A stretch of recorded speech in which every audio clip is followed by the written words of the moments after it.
Doctor ने MRI किया और कहा आप ऐसा बिल्कुल नहीं कर सकते, 12 में जान जा सकती है।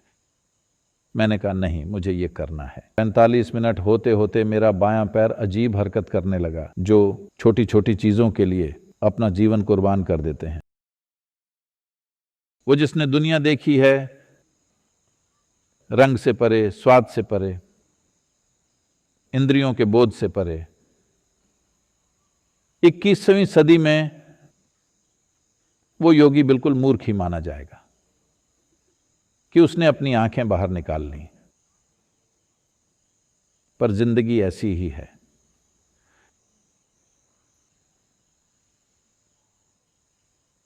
खैर, अभी कई लोगों के मन में एक बड़ा सवाल है, और वो डॉक्टर जिन्होंने मेरा इलाज किया मुझसे बार बार पूछते रहे, सद्गुरु आप ऐसा क्यों कर रहे हैं? तो सर्जरी के 6 हफ्ते पहले से मुझे असहनीय दर्द होने लगा था और मुझे पता था कि मुझे कुछ न्यूरोलॉजिकल इश्यू है। मैंने सोचा कि किसी तरह मैं अपना कार्यक्रम, कुछ और चीज़ें, महाशिवरात्रि और दिल्ली और चेन्नई की कुछ प्रतिबद्धताएं पूरी कर लूँगा।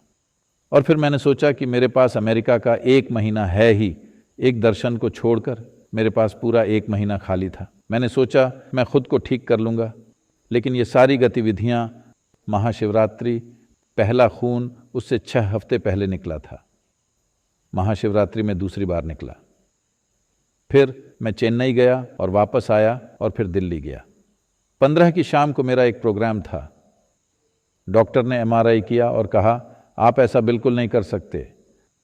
तब मैंने कहा ये एक प्राइवेट इवेंट है, मैं इसे करूँगा। उन्होंने कहा ठीक है, लेकिन अगले दिन का 16 मार्च वाला कार्यक्रम एक सार्वजनिक कार्यक्रम है, आप उसे नहीं कर सकते, क्योंकि मीडियन, दोनों लोब के बीच का केंद्रीय मीडियन 8 मिलीमीटर दूर चला गया था, 12 में जान जा सकती है।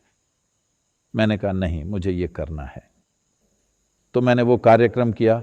वो 45 मिनट का कार्यक्रम था।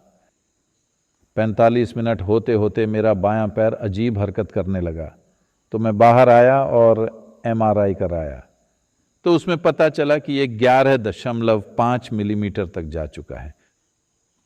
डॉक्टर ने कहा ये पागलपन है, क्या मैं ये करूं या वो करूं? मैंने कहा डॉक्टर, मैंने सारी हदें पार कर दी हैं, अब जो करना है कीजिए। मैं सीधे अंदर गया और उन्होंने सर्जरी की और मैं यहाँ हूँ। परसों उन्होंने मुझे फ़ोन किया और मेरी मौजूदा स्वास्थ्य के बारे में कई सवाल पूछे। मैंने कहा सब ठीक है। उन्होंने कहा ये अद्भुत है, 4 हफ्तों में ही आप रिकवर हो गए।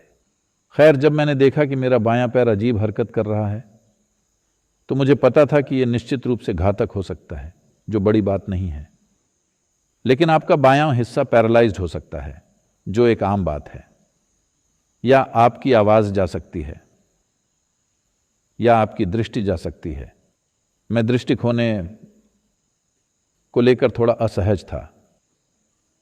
फिर 1 महीने पहले ये जर्मन लड़की आश्रम में आई, जो जन्म से ही अंधी है, और उसने भारतीय संगीत और भारतीय मंत्र सीखे और वो उन्हें अद्भुत तरीके से गाती है। और मैंने उसके बारे में सोचा कि ये लड़की जन्म से अंधी है और वो इतनी खुश है, मैंने सोचा ये भी शायद ठीक ही होगा। मैं चाहता हूं कि आप उसे देखें।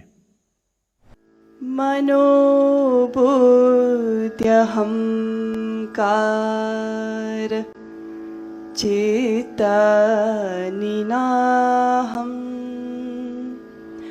न च श्रोत्रजिह्वे न च घ्राणनेत्रे न च व्योमभूमेन तेजो न वायो चिदानन्दरूप शिवोऽहं शिवोऽहम्. Sadhguru created Save Soil. Now let's save Sadhguru with this healing mantra. Om Namo Bhagavate Vasudevaya Dhanvantraye अमृतकलशहस्ताय सर्वामयविनाशनाय त्रैलोक्यनाथाय महाविष्णवे नमो नमः। महाविष्णवे। मैं चाहता हूं कि आप समझें कि हम इस तरह के लोग हैं जो छोटी छोटी चीज़ों के लिए अपना जीवन कुर्बान कर देते हैं। मैंने ऐसा कई बार किया है, लेकिन इस बार ये सबको पता चल गया। वरना कई बार ऐसा हुआ है, छोटी छोटी चीज़ों के लिए मैंने जीवन दांव पर लगाया है, ये मेरे पास वापस आ जाता है। 4 सप्ताह पहले और अभी देखिए बाली में बैठा हूं, ये वापस आ गया, क्योंकि मेरे पार्टनर अभी मुझे जिंदा रखना चाहते हैं।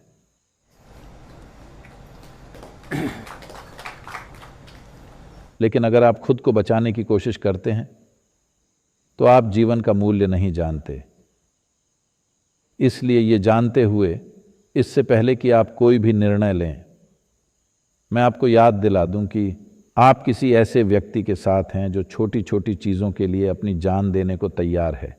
ये ध्यान में रखकर आप निर्णय लें। अचानक किसी बात के बीच में आप में से कोई खड़ा होगा और कहेगा, सद्गुरु, ज्योतिष के बारे में क्या? आपका दिमाग गलत जगह पर है। यही इसका मतलब है।